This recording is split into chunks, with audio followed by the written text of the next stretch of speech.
how to use direct mail marketing effectively. This is a two-part video series that I'm going to go through and really do a case study of some of my most profitable direct mail campaigns that has made hundreds of thousands of dollars. So this is part one. Be sure to check out part two as well. All right, a lot of people think that sending physical snail mail is dead. That is not true at all. In fact, it's never been easier to win in snail mail because internet marketing is so saturated. So what I'm going to do in this video is break down one of my most famous, coolest direct mail campaigns, the patterns, what we did, so you guys can model it in your own business. Let's dive in.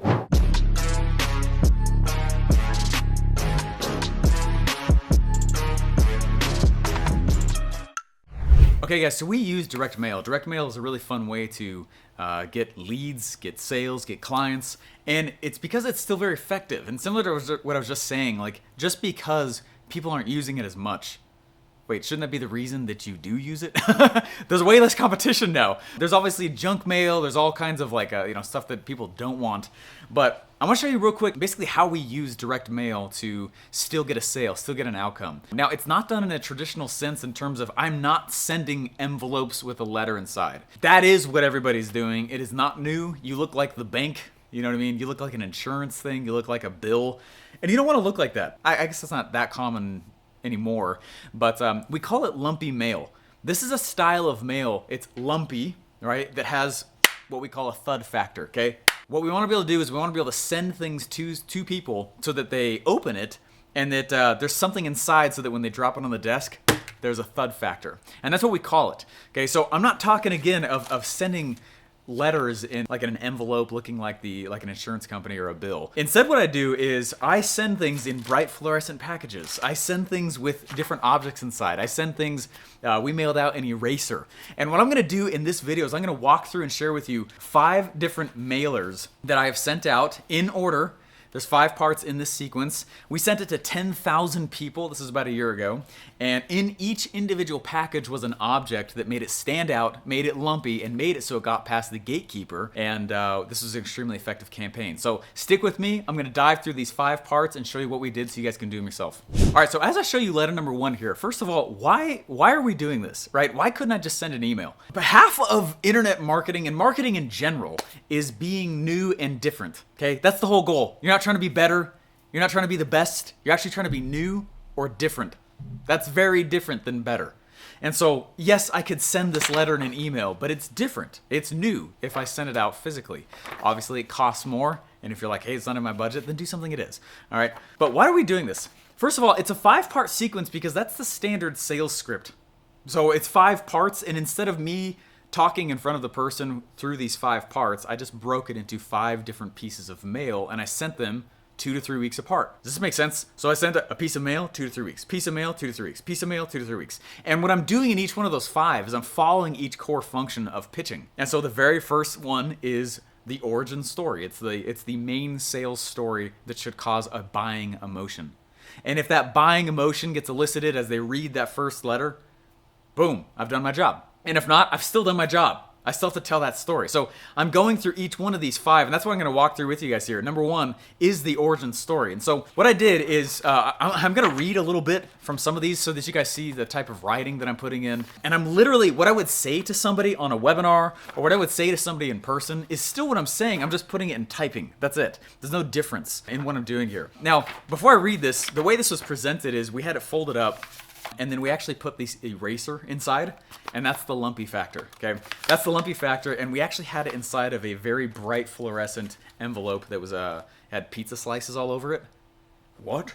It's because it's not supposed to make sense, okay? You guys, you gotta get past the gatekeeper. That's half the issue. When I was a telemarketer, that was our whole game, is can we get past the secretary and talk to the real decision maker? Well, the same thing is true when you are sending out physical mail. I remember the one time that I opened Russell Brunson's boxes for him before he got in that day. I will never make that mistake again, okay? The decision makers open their own packages. Have you ever noticed that? So if you want to talk to the decision maker, don't look like a normal envelope that looks like a freaking bill, okay? This gets you past the gatekeeper in an instant. And so what we do is we create this lumpy mail where it's not supposed to look pretty. It's supposed to be an eyesore. It's supposed to stand out. It's supposed to make the decision maker look at it and go, I want that. And the gatekeeper say, we better let the boss do this, right? Now, this is how we slip past the gatekeeper and get messages straight to him. We put weird objects in, okay? So let me read this real quick, because this was in a This is bright fluorescent, nasty, man, nasty. It's not supposed to look good.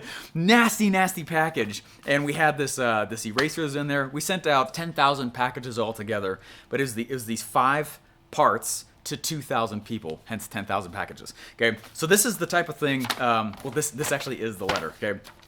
I'm not going to read the whole thing, but here's the concept. So with all the emails we're bombarded with, I thought it'd be cooler if we went old school and I sent you some actual mail. Well, here goes some awkward news. Buckle up. I was floored when I got hired at ClickFunnels. I did the hour-and-a-half interview with Russell Brunson in his office. I got in my car. I started the 5.5-hour drive back to college with graduating in 3 days. And 30 minutes into the drive, my phone rang. It was Brinko Peters. Hey, Steve, would you be interested in sitting next to Russell and actually working next to him and building his funnels?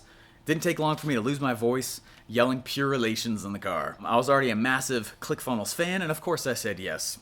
This was back at the time when there's only about 14,000 ClickFunnels users and only about 25 employees. Enter the embarrassing part. So there I was, sitting next to Mr. Internet Marketing himself, Russell Brunson. He'd have an idea, he'd yell for joy, we'd run to his desk, and we'd sketch out the idea, and I'd start building the funnel. Fast forward 3 weeks, if we were slow, the funnel will be released. He'd poop out another $1 million in 3 weeks, and that's kind of the routine. So what would I do? If you were Russell Brunson's funnel builder, what would you be building in the evenings? I'd wake up at 5 a.m. I'd be in Russell's office at 6 a.m. I'd build the very same funnel that he built, I built for myself, and I would go launch it, and 3 weeks later, crickets, zero, nothing. Why? I'm gonna tell you more about that in the next letter. You see what I'm doing? Every letter is connecting back and forth. All I did was tell a story. And this is marketing English, not English English, okay? There's double spaces, there's bullet point, there's always ... at the end. This is what I call marketing English, okay? Now, what's with the eraser? So I tell a story, I'm going into the story here, and then at the very end, we're sending marketing, not a letter.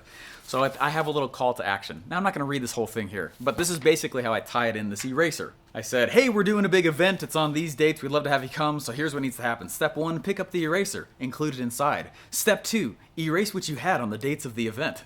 Step 3, go to event.com and get your ticket. Step 4, smile, because you're about to learn some sweet campaigns online. Does that make sense?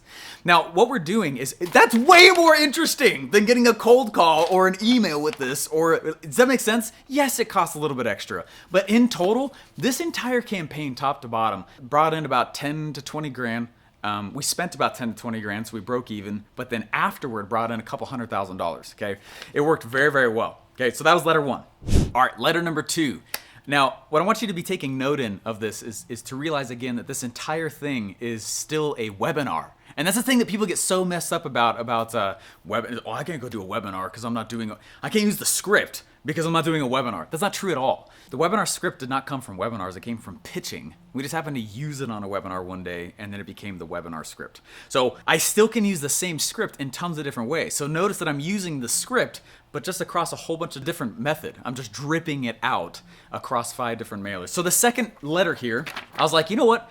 I opened up the loop in the first letter that said, hey, there's all these cool things that I realized that I was not doing, which is why my funnels weren't working when I was sitting next to Russell.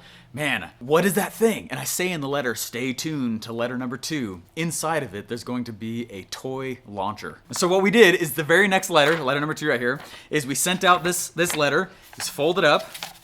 We had like teams of people out here, just like assembly line, 10,000, my gosh. So we had this envelope right here.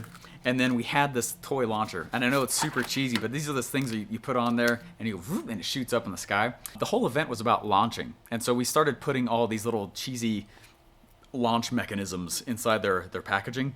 This was cool because it was an envelope that was red and it had a ruler printed on the outside that said, right now you're measuring whether or not you should open this. Maybe find out. And so it made them open it. And then on the inside was this cool mailer piece. And then on the inside was also this letter. And this is, I'm just going to preface this a little bit. Well, hello there. Aren't you glad your name isn't PT? Epic segue. P.T. Barnum was a brilliant marketer who lived in the 1800s and created his wealth through a museum. Imagine owning a museum. It's a brick and mortar. There's no recurring revenue. How often do you go to a museum? That's hard. And he was the second millionaire in America, so he was quite good at it. Not exactly the easiest business model. Here's how the story goes. Jenny Lind was a famous opera singer, and you guys have heard this story if you're a part of my channel at all. Jenny Lind was an opera singer. P.T. Barnum saw her fame and was like, thinking to himself, self, check out how famous she is. What if I asked her to come to America and bring attention to my museum and make some money? Right? Jenny Lind agreed. he realizes, oh my gosh, she's a nobody. I've got to create her as a character. So he's like, oh, I never considered that Jenny Lind was famous in England, but not in America. Whew. He's in a lot of debt over this already, right? So he went and he thought fast, and the first thing he did is he had Jenny Lind give a farewell speech on the docks, simply so he could write the story with American press over here. Right. Second of all, he had 40 reporters continue to feed stories about Jenny Lind, what she liked, what she doesn't like. Anyway, I continue to tell the story. And this is exactly what I would say if I was on a webinar. This is a webinar. I'm just doing it in writing, okay? Then Jenny Lind figures out, you know what, I'm going to go off on my own, and decides that she's going to be solo, and she couldn't fill a single auditorium. And so the point that I bring to this in this letter is I say, look, it's all about building up good positive pressure. Good positive pressure is like a cornerstone to launching. Hence, the launch toy. Okay, now watch what I do. Just like in letter 1, the very last page is a call to action. Same exact thing. Check it out. We got the sweet event. You got that eraser from the last letter. Make sure you erase those dates and you put in our event because it's going to be awesome. Right? Step number 2, go out with your kids and shoot this launcher off because that's awesome. Like, stupid, cheesy. And that's half the point. This costs like 3 cents. You don't need to spend a ton of money on this. Of course, it costs a little bit. It definitely costs a little bit. Okay, but it's really, really powerful. Now, we started measuring which letters caused the most engagement. And so we had in there a little code that said PT Barnum. Put PT Barnum on the page. Go to the .com, put PT Barnum in the little code, and now we knew if this letter was actually working. Before I go to letter 3 of 5, hey guys, down below, I want to hear from you. What's the coolest piece of direct mail? What's the coolest snail mail you've ever gotten? Don't forget to subscribe as well. That means so much to me. I can't tell you how much that means to me. As well as if you hit the bell, you'll get notified every time we release videos, which is pretty frequently. If you love this video and you're like, this is some cool stuff, please put a thumbs up. That means a lot. If you hate my guts and you think my eyeballs are too big, I agree with you. Put a thumbs down. Hey, here's the third letter that I sent. And the third letter that I sent actually came with a pumpkin seed.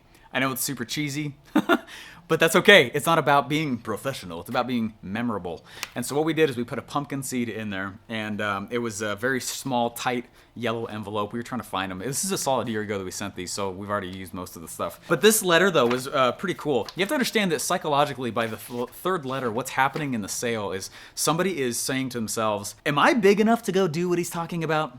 I get that you're talking about launching, Stephen. I get that you're saying that launching is a pattern. But can I also? And that really is the sales psychology piece that they get hung up with. Can I also? And that's the big piece. That's a big hang up. And so I need to nix that. I need to help them realize, no, you can go do this. And so what I do in letter 3 is, and same thing is true when I'm ever doing a webinar also.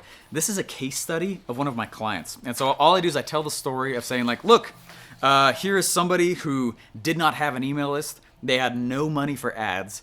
No one really knew who they were, but they had a skill set. And you watching this video, you might be in a similar situation. You have a skill set, there's something you want to sell. How do you make a big launch, a big splash on the internet? And I'm like, well, check it out. Here's the case study. This is how we did it. First of all, we got clarity on our dream customer. Second of all, we got clear on the dream scenario that they like their customer to be living in their life when they hear their pitch. That's a super key piece. I don't have time to go into that here, though. Number 3, we got really clear on the marketplace we'd go find that person. And then finally, we went and we started listing other major influencers. What I had her do is I had her go organize herself into a big summit. And I took a picture of her stats and her screenshot right here, and I put it right in the page. And I said, look, she went out and she got 9,000 people who viewed the page, 3,000 opted in, and $26,000 came in sales. That's awesome. And that was from no list, no ads, super, super doable. Okay, that's like a pretty run-of-the-mill play for most of my clients in that situation. And so I'm like, here's the results. Check it out. That's awesome. And then I was like, so Steve, what's with the pumpkin seed inside here? And I'm like, well, hey, the whole point is to make you realize, and I know it might be a little cheesy, but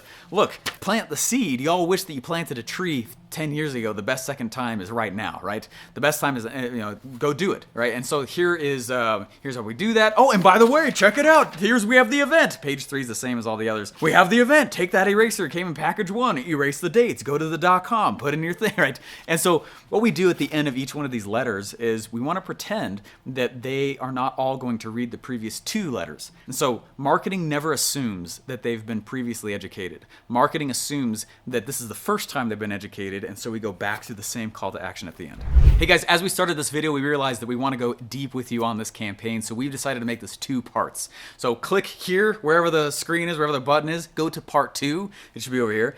Go to part 2, and there we'll pick up, I'll go through letters 4 and 5, and the most key pieces you have to make sure that you do if you want to make money with this.